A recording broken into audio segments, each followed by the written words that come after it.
A few days before the Israeli election took place, the Prime Minister went on a media blitz trying to get more right-wing voters to vote for his party, the Likud. But some of his remarks caused an uproar. For example, when he was asked by Israeli TV why he hasn't annexed the West Bank, or at least parts of it, which he later clarified to I-24 News.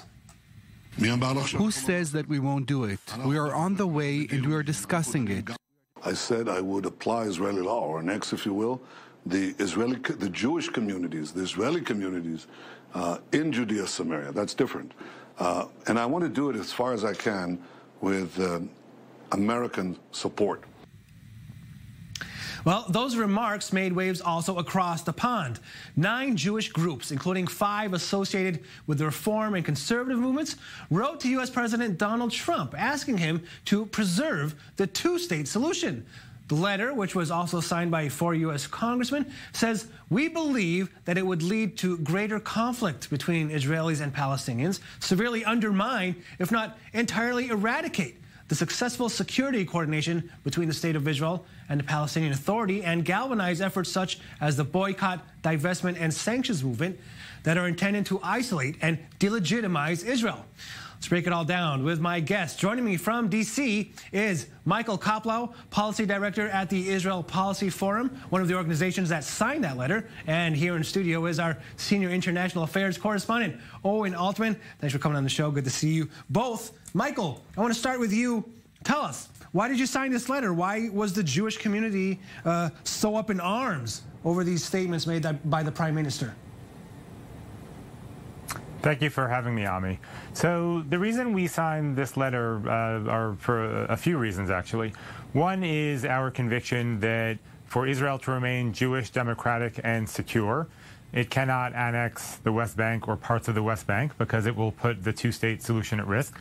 Another is our conviction that annexation in the West Bank will severely erode Israel's security standing by endangering security cooperation with the Palestinians and the Palestinian Authority. And finally, as American Jews, we think it is important for the Israeli government to hear from us and understand that annexation will make it very difficult for those of us who are strong supporters of Israel and who are in the pro-Israel community to keep on advocating for Israel and for Israeli priorities, particularly in the face of things like BDS and the fracturing of support in the Democratic Party. And so for all those reasons, we think that annexation would be a big mistake. Well, Michael, I think some people maybe on the left side of the Israeli political map are asking, well, what took you so long? Why are you talking about it now? I mean, this is where the Israeli government is basically heading. Israel is becoming more right-wing, and people have been talking about annexation for a few years now already. I should note that we at Israel Policy Forum have been talking about annexation for a very long time. We launched a campaign called Annexation Watch a few months ago. We have been talking about it. We have been writing op-eds. We have been trying to raise public awareness not only of the prospects of annexation, but of the various costs of annexation. And we have done that in conjunction with our strategic partners in Israel, Mefakdim Leman Bitachon Yisrael. So we've certainly been talking about it for a while, but we think that once Prime Minister Netanyahu came out in the waning days of the campaign and put himself on the record as supporting it, something which he had not done up until that point, we thought at that point it was critical to make our voices heard in a more formal way. Owen, let's bring you in on this one. How do you see this, and how do you see this letter? Because some of the pundits are calling it a really unprecedented move to write to President Trump, something like that. I mean, does anything surprise us anymore in Israel diaspora relations? It may be unprecedented, but I don't think this letter really surprises anybody. And by the way, it may be unprecedented on an issue like this, on a diplomatic issue to take aim at the Israeli government, but not on internal Israeli issues, certainly not on religion and state, but even on other issues. We've even heard the Anti-Defamation League come out over the course of the past number of years in treatment of the Arab sector here in Israel. So it's not so unprecedented necessarily for American Jewish organizations to come out and take aim at Israel, but it may be on diplomatic issues. But again, Ami, given all the water that's gone under the bridge the last few years, can any of us really be surprised that this letter gets put out? Michael, did you get a reply from the White House?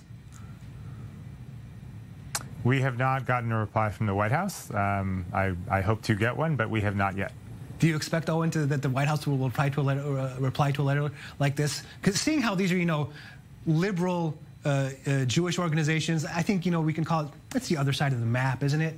It seems like the administration, might speak through actions and not words. I don't think they're going to take the time to answer this letter. But of course, doesn't mean it's an unimportant letter for these organizations to send. They have constituencies, certainly the Reform and Conservative movement, people who want to see their movements take a stand in support of Israel, but are also concerned, heartfelt concerns from their point of view on where Israel is headed. So this letter helps those movements strike a balance, I suspect, within their own demographics and their own constituencies. So very, very important for them. As for Netanyahu, why does this not necessarily bother him? Number one, I suspect that he thinks that some of these people are bluffing and that at the end of the day, American Jews, were an annexation to happen, a number of them, at least parts of the American Jewish community, even the left-wing or liberal American Jewish community would, as they have so many times in the past, line up in support of Israel. And again, because of the solidarity of the Israel-diaspora relationship, come to Israel's defense.